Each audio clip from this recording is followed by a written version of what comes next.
Well, welcome to the Church Office podcast. And if you're joining us on video, thank you for being here. It's my name's Gavin, and today I've got Becca with me from STC Sheffield. Thrilled to have you on the podcast. Thanks for having me, Gav. I'm really excited to be here today. I know she's super excited. And Becca and I met through a UCAN event. There's a roundtable event, and we broke down into small groups. And I met her, and I thought, oh my goodness, this lady needs to be on our podcast. She has got so much life and joy for this role as a church administrator. We got to get her on a podcast. In fact, I was just saying we should hand the podcast over to her because she's so good. You know. Not sure I've got the time for that, Gavin. I don't know how you do it. It's good fun. And we're both kind of in operational roles. You've been serving in your church for 15 years as the operations manager. That is superb. I know. I think when you ask me that, when you suddenly say the number, you're like, oh, wow, that's quite a long time. It is, isn't it? Yeah, it feels long. But like you say, you've still got the passion for it and the life for it, which I love. And obviously, it's such a big part of your world. Yeah, absolutely. I mean, I just think, the day-to-day operations of a church, sometimes it can feel like it's a little kind of like we go around this mountain quite a lot. But actually, when we look back and see like the changes in seasons and, just how I think back over the last 15 years, how my role has changed, but also within the wider church context, the understanding of what it is to have a great ops manager or someone in that administrational role, how key that is and how that's shifted and changed. And just the profiles being raised really has been amazing to see, really. And that there's the value that those people bring to team and how we can encourage and support them has been amazing to see how that's grown. Yeah, that really has, hasn't it, changed? I think when I started, I didn't know anyone at all who was a church administrator. And now we're, part of a network. Now we're doing stuff to serve other churches who have got people who they're just appointing in these roles. And I love playing a part to support people in that. Absolutely. And I think we can all learn from each other. So even, doing the job 15 years, there's still always things to learn. There's new resources out there. There's new ideas. There's new tech. There's new top tips. It's great to learn from each other and, see what's happening and what's new and kind of always be stretching ourselves, I think. Yeah, love that. And so today me and Becca talked about chatting about events, talking about running Sundays. We want it to be quite practical. But before I jumped on the website, the STC website, and just love this whole section of videos that you've got about what it means to be part of the church, the values of it, this up, in and out story is great. And if you're listening to podcasts, go and check out their website and go and have a look at these videos because it just gives you a real kind of insight into like what you guys are doing as a church, where you're going. And I love that part of what you've got on the website. Absolutely. It's a key part of our kind of, DNA, I suppose, as a church, like who we are, that we believe that Jesus calls us to live like a balanced life in 3 dimensions. So the up dimension about how we connect with him, the in dimension, how we connect with our community, the people, other disciples around us, and then also how we're called to go out into the world. And that kind of triangle that we use in many, many facets of our church life is always there to remind us that we need to, as a church, operate in a way that kind of does all 3 of those, so that we don't just purely focus on the up or the in or the out, and that actually we should be always reflecting on like what are we doing and how does the activity and the stuff that we're doing in the day-to-day life of our church, how does it reflect that vision really and those values that we have as an organisation and as a community and church. So it's been great, and that's been kind of long-standing for many years out of teaching that came from one of our previous leaders, Mike Breen. So that's a really key part of our DNA as a church. But the videos were made by one of our comms team previously, and they're great. So they give you a rough flavour. Really excellent. Yeah, no, it's good. And I guess they introduce you to some of the activities that start as part of the church. And we're talking about events and activities and stuff. And you do these small groups, don't you, of 6s, and then you widen out into clusters. I think people would be interested in what you guys are doing that in terms of smaller groups. Absolutely, yeah. I mean, we really believe as a church that we're called to kind of be in community with each other, but actually church is more than just a building. It's about the community of the people that gather there, but also that we're called to gather in community in the week. So we've, you might have small groups or you might have cell groups. That concept of midweek community has been around for a long time, but actually we particularly are kind of taken an innovation over the kind of last couple of years over kind of particularly impacted by COVID, really, recognizing that actually sometimes those midweek groups can get quite large, quite big. And actually we broke them down again and encouraged people to be in groups of maybe kind of 6. So that's why we call them sixes. It kind of says what it does on the tin. But to be really encourage those kind of like quite small group, close relationships that are really about walking discipleship, day-to-day walk with God, bringing kind of accountability, challenging that.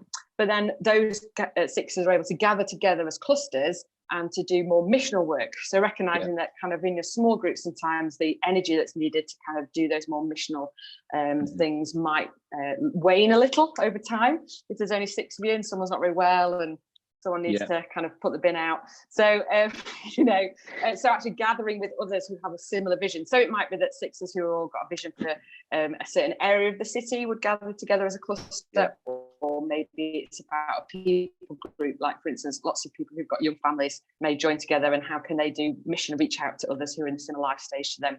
And so there are clusters, and that's our midweek life of the church. And we recognise that the midweek life of the church feeds into Sunday as we gather corporately to worship.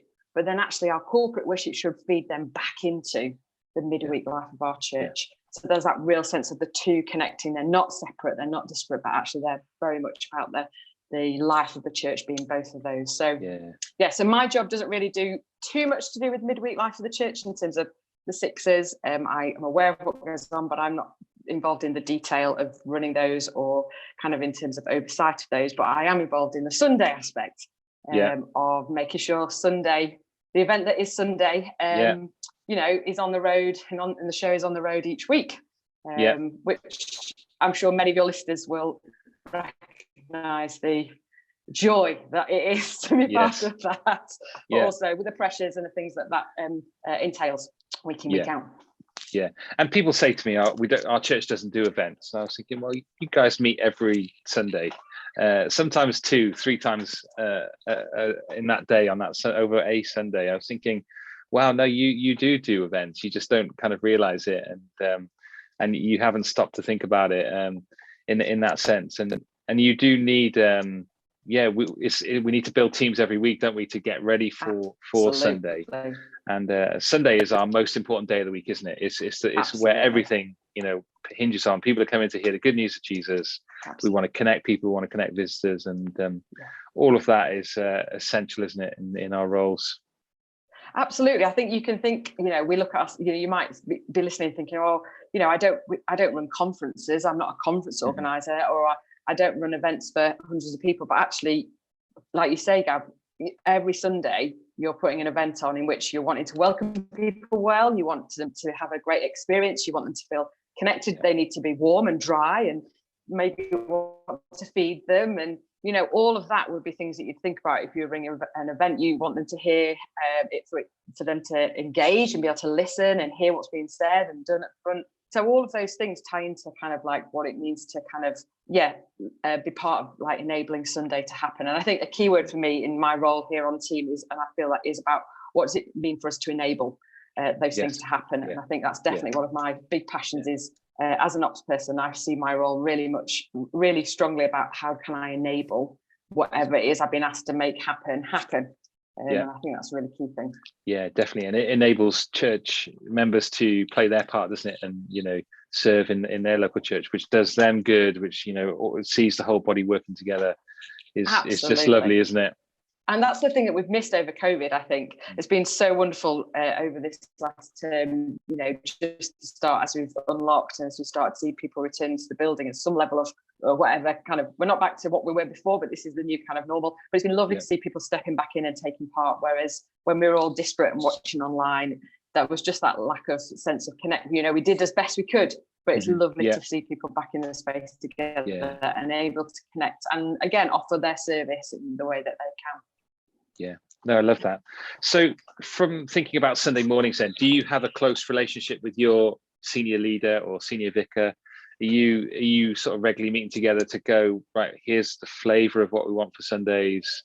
Or have you got a set kind of routine of what you do? Yeah, I think absolutely. What we do here is obviously, so we're at STC is a joint Anglican Baptist church. So a little bit Anglican, a little bit Baptist. So we have an Anglican church leader, our team director is Anglican, but then our number 2 is Baptist. And so But we're quite kind of evangelical charismatic church, like worship led by a band. That kind of is our Sunday feel, quite informal.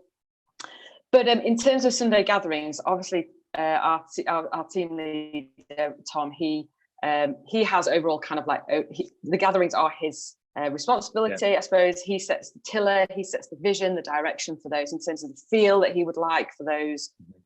Whether we have 3 gatherings at the moment in the day, so kind of what the flavour of each of those might be, how they might be slightly different. And that's very much he holds that vision piece. And I think it's really important as ops people that we understand who holds the vision. And then actually our role is then to draw alongside those people, understand the vision, and then think, well, how do I make that reality?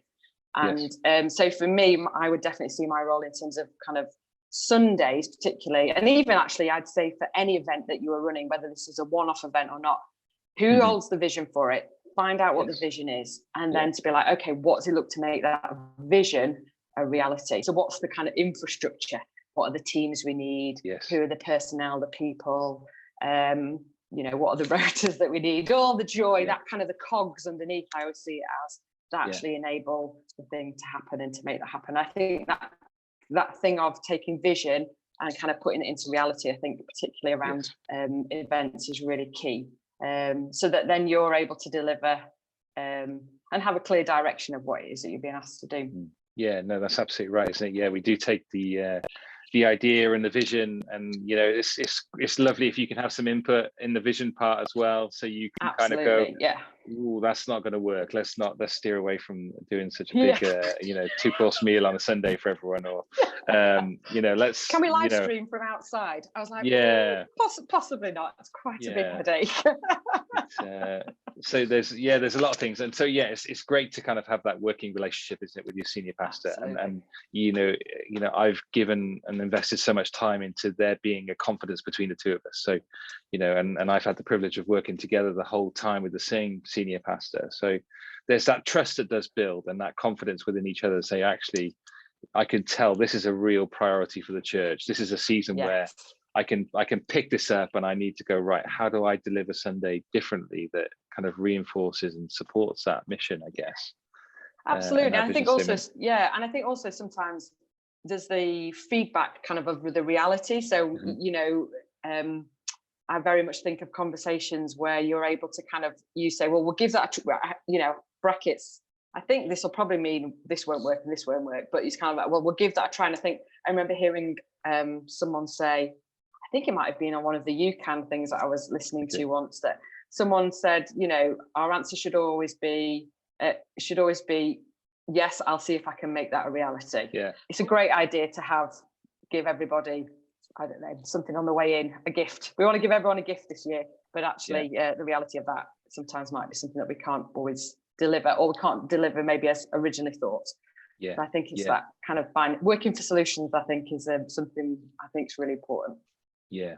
And it's really having, one of the things I think I've had to do is had to learn to be patient in terms of getting information and trying to help some of our senior guys, our leadership team, try and plan things a little bit earlier, so that the things that they really would like to see, actually you've got the time for us to deliver.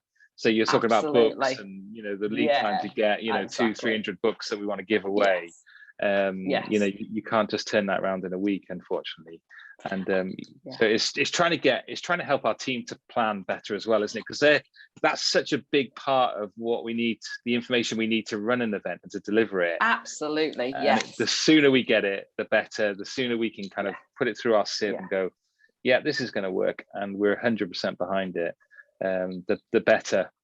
Absolutely. I think for any event, whether that's Sunday or something that's a one-off, I think give yourself more time than you think you need to start those planning discussions, a month, 2 months, whatever, before you originally think, just give yourself that extra leading time, because you can guarantee at the back end of it, just before you get to delivery, you'll need the time then.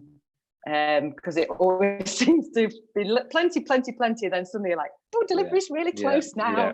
We're up against it. Having that extra time, give yourself time, I would definitely say, is always a key thing for me. I always think, I'd probably think that would be my personal deadline, but actually I'm going to give yourself another couple of weeks on that, because then it just enables you to kind of either fit a meeting in that you might need to fit in, and just gives you that extra wriggle room. So I think it's really important.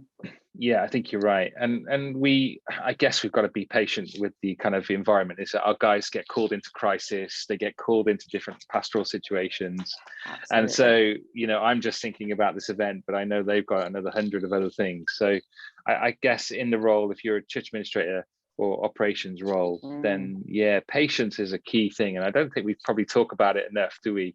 That we are trying to slowly bring people together. Absolutely. And I think we have to recognize, like, we all have our strengths and gifts, and understanding our role within the team, but also having really honest conversations. So actually, again, when you ask me to do X, it will require this of me. I think it's really important. So an understanding that when they ask you to deliver something, or can we quickly do that, actually the reality of how much time sometimes things take behind the scenes. Because I think unless you've been involved in the kind of administrational side of things, it's sometimes not always clear how actually what is required to make something reality, even if it's literally, you know, making it whatever that might be. And so I think there's something in there about being having that opportunity to be able to be clear and give good feedback. But also I think, and again, that just comes from having clear and good relationships in terms of senior leadership and then in terms of ops and administration. I think it's really important. And just so there's a sense of being able to be listened to and be heard, and just explaining what it is that it goes into, kind of like you say, making the cogs go underneath the wheels. I think is really important. Yeah, absolutely right. Absolutely right. I love one of the things that we've done typically is that I've been able to go away with our pastoral team at the kind of every new year. We go away as a team, we're planning and thinking, and a lot of the focus is ministry, but being able to kind of sit there and hear their hearts, work out the budgets, look at how the budget fits into the kind of the vision of what they want to do this year or the next few years. All these little things that go on in the background, even before we've got to the event, we haven't even got to the practical things yet. Absolutely, yeah. All this foundational stuff just needs to be built, doesn't it? And invested in constantly and ongoing. I think that's a real priority.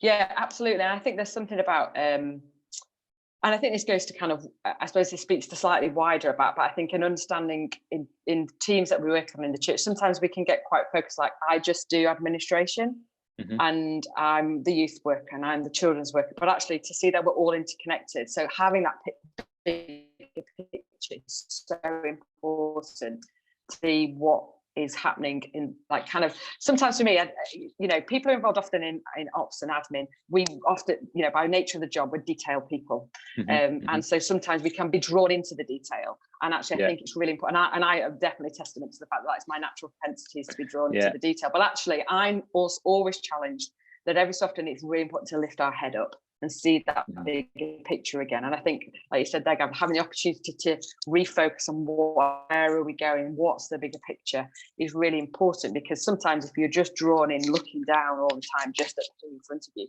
we forget what's happening around us. And you know, on church staff teams, we are part of the bigger thing. And it's helpful then that we understand what's happening in the other parts of the church team and the ministry and the life of the church, if we're to fully kind of, you know, work out what's key priorities for us, what's key for going forward. All those things are really important. So little, I suppose, not necessarily about events, but I think it's key in thinking about like how we work as teams. It is. It really is important. And just to add on to that, what you're saying there, which is great, is that an awareness of what other ministries are doing, who's involved in those ministries. It's easy. There's a group of core members, isn't there, that is almost, you'd have them serve in every event, in every ministry, wouldn't you? And we've got to protect people from burning out and just getting overwhelmed. I'm asking somebody, and the worship is, you know, team have asked somebody else, and it's the same person, and suddenly, you know, they're saying yes to everything. So a real good awareness of kind of who's doing what, and I'll often just look through the rotas and just refresh that again and say, okay, we're going to launch a new ministry. We need to carefully think about this, and how to go forward. So that is key. So tell me about some of the structures then you've got, kind of going practical. So Sunday, have you got different team leaders? How have you structured this to make it easier to kind of all work together? Absolutely. So we, so like I say, we have 3 gatherings on a Sunday, 2 in the morning, 9 and 11, and then 7 in the evening. Sheffield's quite a big university town, city. And so we have quite a lot of university students around where we are. So we run our evening gathering that's kind of a little bit more focused on younger youth students, young people. But yeah, so we run 3 gatherings across the day. And I think the key thing for us has always been that actually that we need to raising up team leaders to take a lead in terms of the different aspects that are needed to be delivered.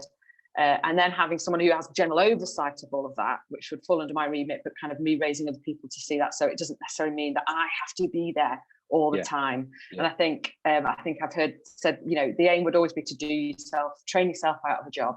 So so for us, that's key. So we have a team leader who oversees our welcome, like our welcome teams, people who are really great at welcoming people and connecting with new people. There's people who just seem to be able to spot the newbies who turned up on Sunday. It's really important. So we have a couple of team leaders, and again, they're volunteers, but raising up who are those people. And I think the key thing for me in that aspect, particularly when you're raising up volunteers, is just have a really clear, simple, not loads of paper, but really clear, kind of bit of a simple job description, like what's it mean to be a team leader of the welcome team, really helpful. So they've got clear of what the expectations are on them, and also they can understand their role. Then we have hospitality. So we've been doing that since we've come back, mainly outside at the moment, but hospitality team. And again, that's way more practical. So who are the people who can deliver that and do that really well? And then we have obviously our production worship teams on Sunday. And then obviously we also run our kids' work in the morning, so oversight of our kids' team as well.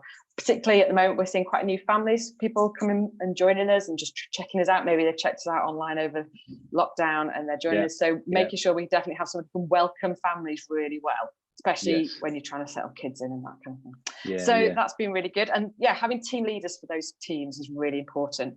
And then my role, we kind of call it on a Sunday, we have somebody who kind of is on duty, works on a Sunday in terms of at the back of kind of running what we would call the back of house. We call them the point person, but it could be the Sunday person, Sunday coordinator, something like that. And their role isn't to kind of make all of that happen.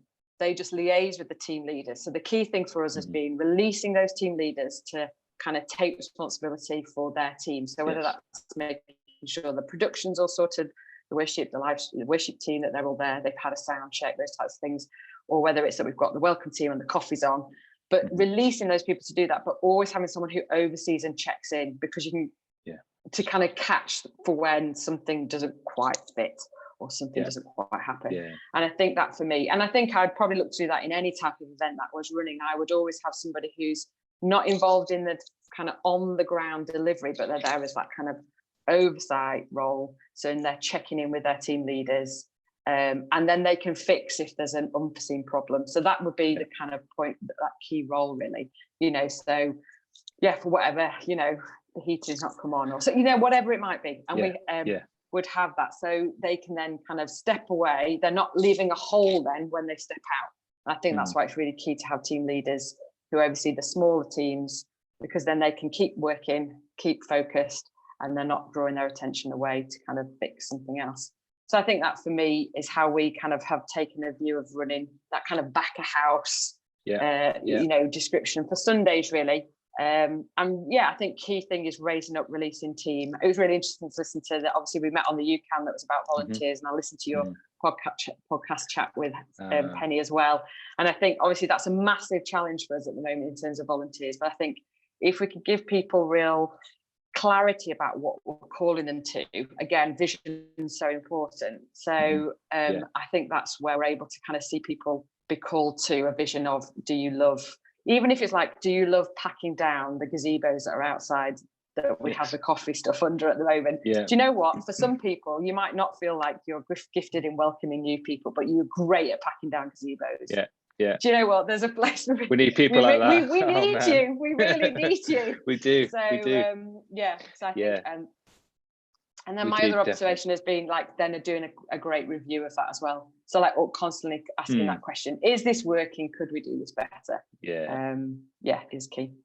I love that. I think you pick up on a really good point. Having somebody who's almost kind of floating in the background, who can go and encourage, go and problem solve, just go and fix something that's not working. Absolutely.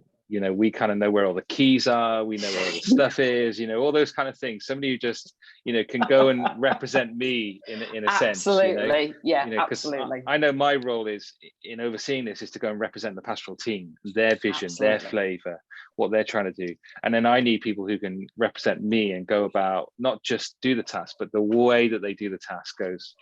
There's patience, there's grace, there's encouragement. All those kind of key distinctives are there amongst our teams. Absolutely. And I think my observation has often been people who are really good at delivering stuff and good at ops and events can sometimes have a sense of being a little bit indispensable. And actually the key is to raise people up and actually to take what is probably slightly semi-unconscious competence, so the stuff that you're just naturally good at, and actually being really disciplined in making it that more conscious competence. So maybe writing down a guide, putting some top tips down, maybe even having a bit of a kind of timeline plan, and then also kind of like coaching and raising other people up. So and if you are kind of around to help someone who you're raising up, not constantly stepping in, but allowing them to try and find the problem, fix the problem themselves, or allowing them to do it in their way, recognizing that there's some parameters, as in there are certain jobs that need to be done, but actually enabling them to do it in a way that is their way of doing it, but still gives you the same outcome, I think is really important too when raising people up, especially I think in ops roles, because otherwise you can look at someone who's really gifted and really good and be like, well, I can't do that because I'm not as good as Gav, because Gav's done it for 17 years and I can't be as good as that. But actually a recognition that someone gave you the opportunity once. That's right. And so, yeah, that's right. Everyone started on, everyone starts on the ladder somewhere, don't they? Whether they've been doing longer or they've been doing shorter. And definitely investing into that, into people is absolutely key. Really, really important. And I guess that's what kind of people think church administrators sit behind a desk and they just organize, but there is a real skill, isn't there, in being able to interact with people, identify their gifting, motivate them, build them together as a team. All these things are going on as we deliver Sunday, as we deliver individual events. Yes, absolutely. And I think it's recognizing I could run around like headless chicken trying to do it all, but actually that doesn't bless anyone, certainly not me, but also it doesn't actually if I'm taken, especially at the moment, we have to be so conscious, anyone could be taken out at any time. If you get I've got kids, if one of my kids gets COVID from school, do you know what I mean? It's kind of like, and so actually it's more than ever, it's so important to ensure that you're not the linchpin that it all hangs on. Because if you're unable to do that and deliver, then actually you're doing the whole organization a disservice in that way. And I think that's a real challenge. It's a massive challenge to people who are really good at delivering stuff from an organizational point of view, that actually our natural propensities, it's often just easier to do it yourself. And the challenge is to actually know the better thing to do is to raise someone up to do that. It might take longer and quite a little more of you, but actually in the long term, that's key. And I think for me, that's a constant challenge, because it is sometimes just easy to sort it yourself, but actually always a constant challenge to be reminded of that we need to be thinking of that. And I think, like you say, more so now than ever. Yeah, no, it's good. That gets to the heart, doesn't it, of why we do what we do. And absolutely, it's great to kind of feel like the savior, isn't it, of kind of organization in my church. But actually, I really need to get myself out of the way and give it to other people to run with and encourage. I mean, one of the things that I've got in the habit of doing with our volunteers, and I guess it's kind of like one of the things I'm passionate about, is helping people connect what they do practically to the gospel. So I learned a lesson when I first started in Christchurch. We had a caretaker, and he would take forever to lay out the chairs. It was almost like it was quicker to dive in myself and go and sort it out. And I remember sitting down with him a coffee and doing a bit of a review with him. It's like, why does it take you so long on a Thursday or Friday to lay the chairs out? And he then explained to me that as he lays out the chair, he'd be praying for everyone who'd be sat in them on a Sunday. And I was like, oh, wow. And you were like, okay. Oh, I feel so shallow now. This guy is so much more spiritual, and he actually gets why we're doing it in the background to serve the gospel and people that are coming. And you think, wow, okay, I'm supposed to be a church administrator, but leading this. And once I picked myself up off the floor, I said, yes. Do you know what? You are absolutely right. Take the time to do the chairs that way, because that serves the church. And so, people, don't naturally think like that, do they? Someone goes, I'm just putting a rota together. And actually, you are building ministry. You are building the family. You are, effectively enabling the gospel to go out. That changes people's lives. And you've got to make that connection to the part that you played, however small you might think it is. It's a part that makes things work. Absolutely. And I think there are so many, stories that we can hear where you think, I just make the coffee. But actually, to be given a great coffee, just a smile, a friendly face. So we don't know what someone's walking in with on a Sunday, and we don't know what the Lord's doing in their lives. And so I think that's so key. So, like you say, it may just be putting the chairs out. It may just, so in your head, it may be that just feels like a small cog in the big, I'm not at the front, I don't pray, but actually, it really is key, and it's helping people see what their small contribution, what their offering brings. And actually it's that helpful thing to remember that all of what we do is an offering of worship. I have been part of leading. I'm a worship leader as well. You are. I saw that on the website. I was living that. STC for a long time. Yeah. So I've been part of that ministry, and for me, that is such a key part of that. Really, just has always helped me see that my role and my job here as ops manager is absolutely worship to the Lord, because actually it's about who we do this for. So when we're putting that rota together, having done rotas both from a worship perspective and from an organizational ops perspective, when we're doing the rota and it doesn't work and not everything fits together, actually reminding ourselves actually what we do in the background is as much worship as it is when I stand in front of a microphone and sing and lead worship. So leaders in songs. So I think that's so important, that heart behind it, and how we see what we do, I think is really important. And just for God to bring that kind of recognition to us and the challenge sometimes to some of us who, and there are times where it gets weary, but it all, we know that as a disciple, there are times when the discipleship journey, we can become weary. And I think it's a recognition that it's okay to own up to that and to recognize that, but to bring that to the Lord as well is really important, that actually we do it for him, but also he's the one who can enable and sustain us in doing it when it feels like it's hard. I think is really important. That it isn't just resting on our own gifting, but actually the gifts come from him, and a reminder that we go back to that, I think is really important. Yeah, that's right. Yeah, that we need his help and his strength all the way through this, to deliver it. Definitely when you're staring at that blank rota. And you're trying to fill it and you think, oh my goodness, Lord, help me. You're like, there's always a Sunday, isn't there, where it's just everyone's on holiday except for you. So I think that's key. And recognition that it's happening to all of us as well. You're not alone in that is also helpful. So if you're a church administrator or an ops manager running events in the background, connect people's jobs and what they're doing to the bigger picture, to the gospel.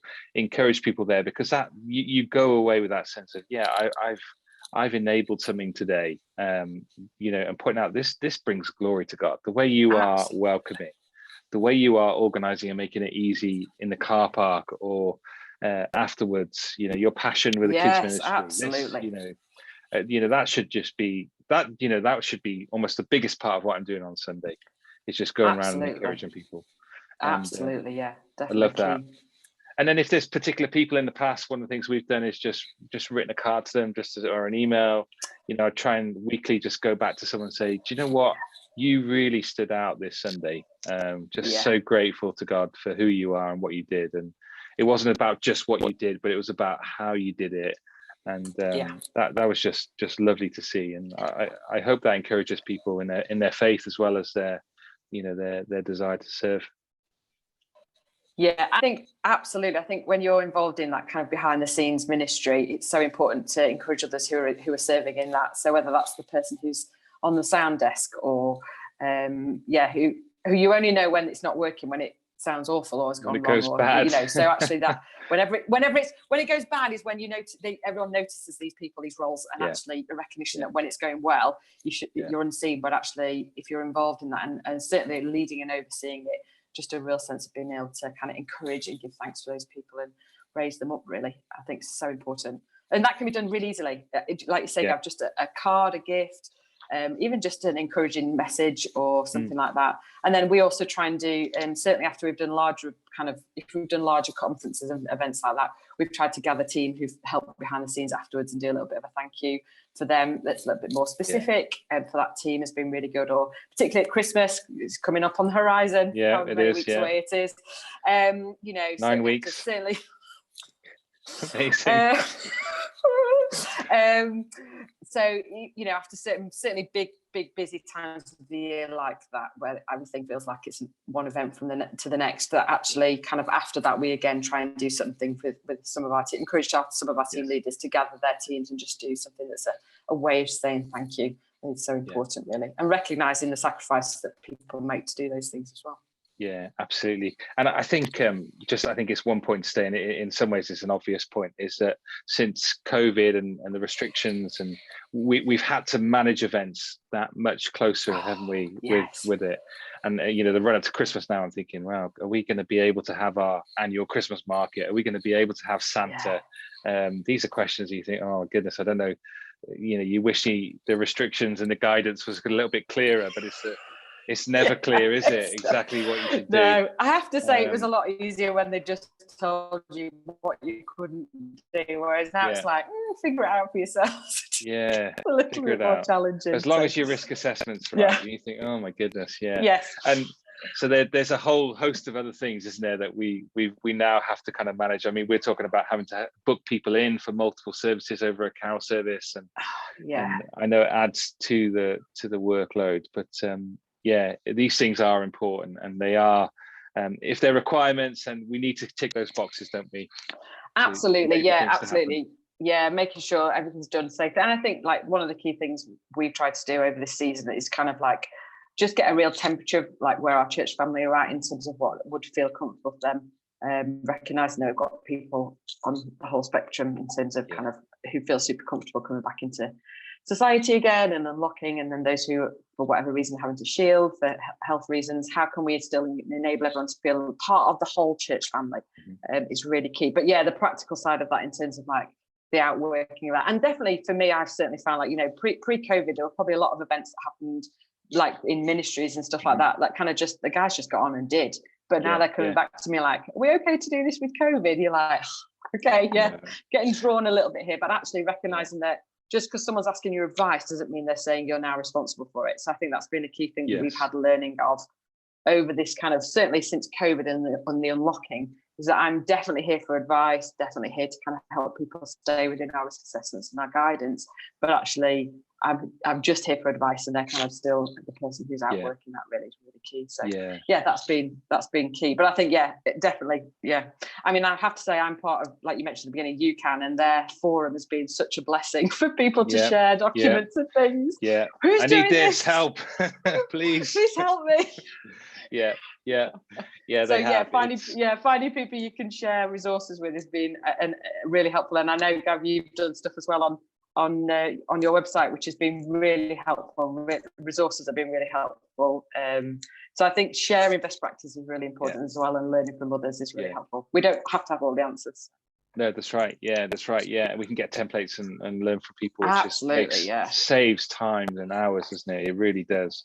And part of my passion for the church office is to help those in smaller churches where there's just a pastor. They don't have somebody in a role.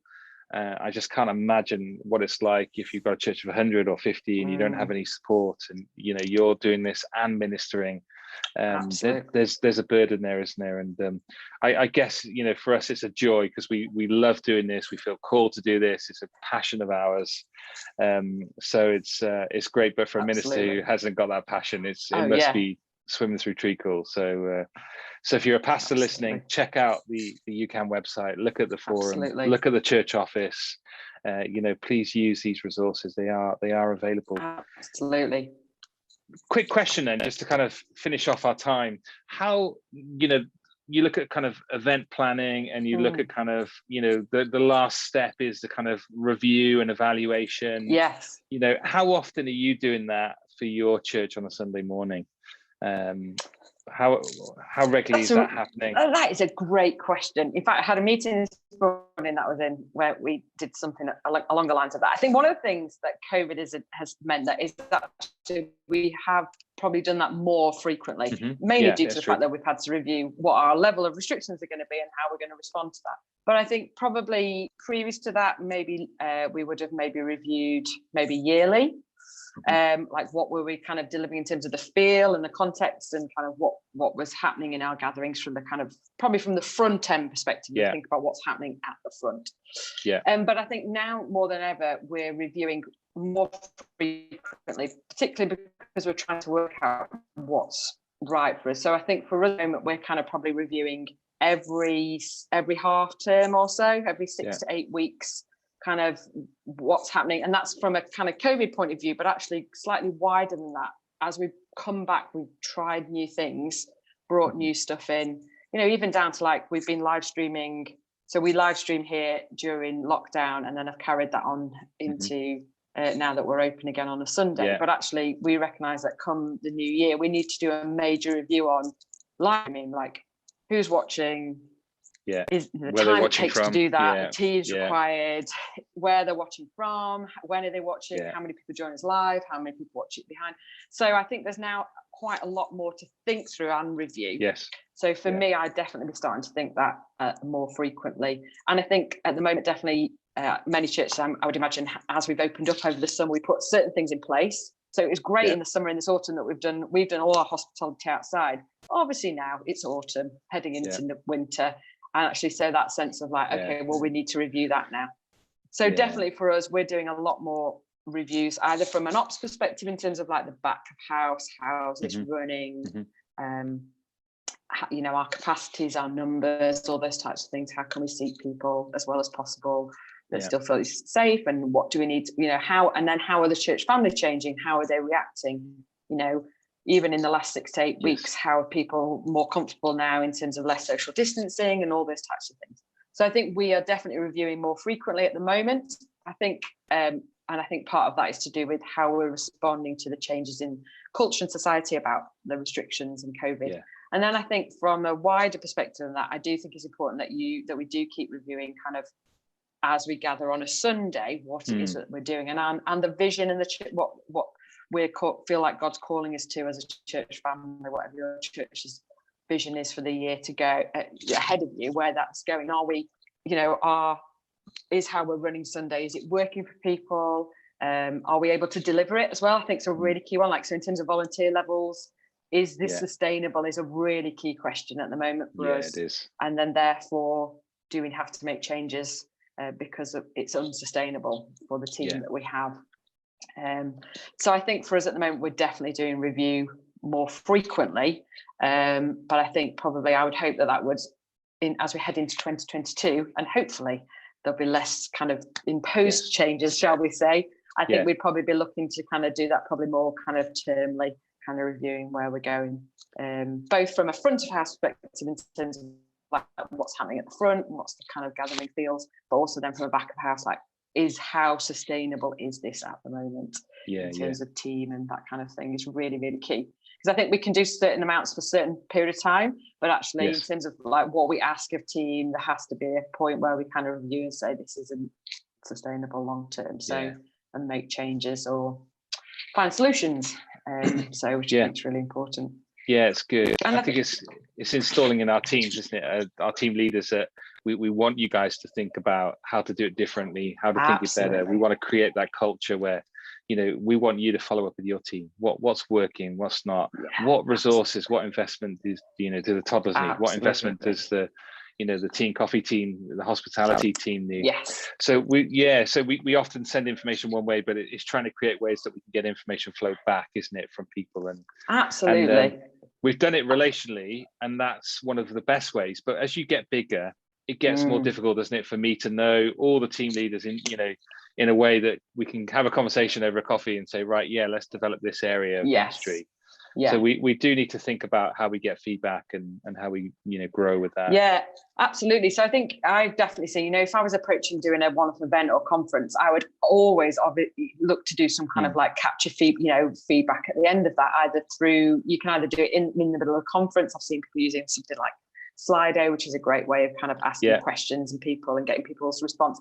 So we'd easily do that if we were running kind of a conference or a one-off day event or something like that, or even like a church weekend or something. But that day-to-day, week-in-week kind of way of getting response from our teams, I think is really important.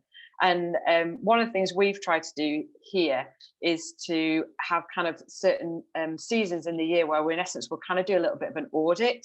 So as part of our review, we'll kind of like do a little bit of a kind of audit of the church. So not only kind of like who's in our church, but actually delving a little bit deeper in terms of, particularly with our teams, those who serve on teams, giving them an opportunity to send feedback. So we'll send them we generally use quite a lot of Google Forms. We love a Google form here at STC. So a little Google form with just some really simple, but quite kind of direct questions. And again, they'll change each time we do it, because we'll try and capture what's the question that we really need to answer in this next season. Is it about team capacity? Is it about how could we grow? Is it about new ideas? All those kind of things. So a couple of questions. Again, it's not like 20 questions. We usually try and limit it to no more than 4, so that it's really quite direct in terms of like what we're asking for. But then to use that as a way of getting team feedback from team alongside speaking to team leaders. But I think there's something about the person on the ground being able to give their direct feedback and know that it's all going to be looked at and reviewed. Can't guarantee I'll act on it all, but always to say, like, we value hearing from you as someone who serves as part of the team is really important.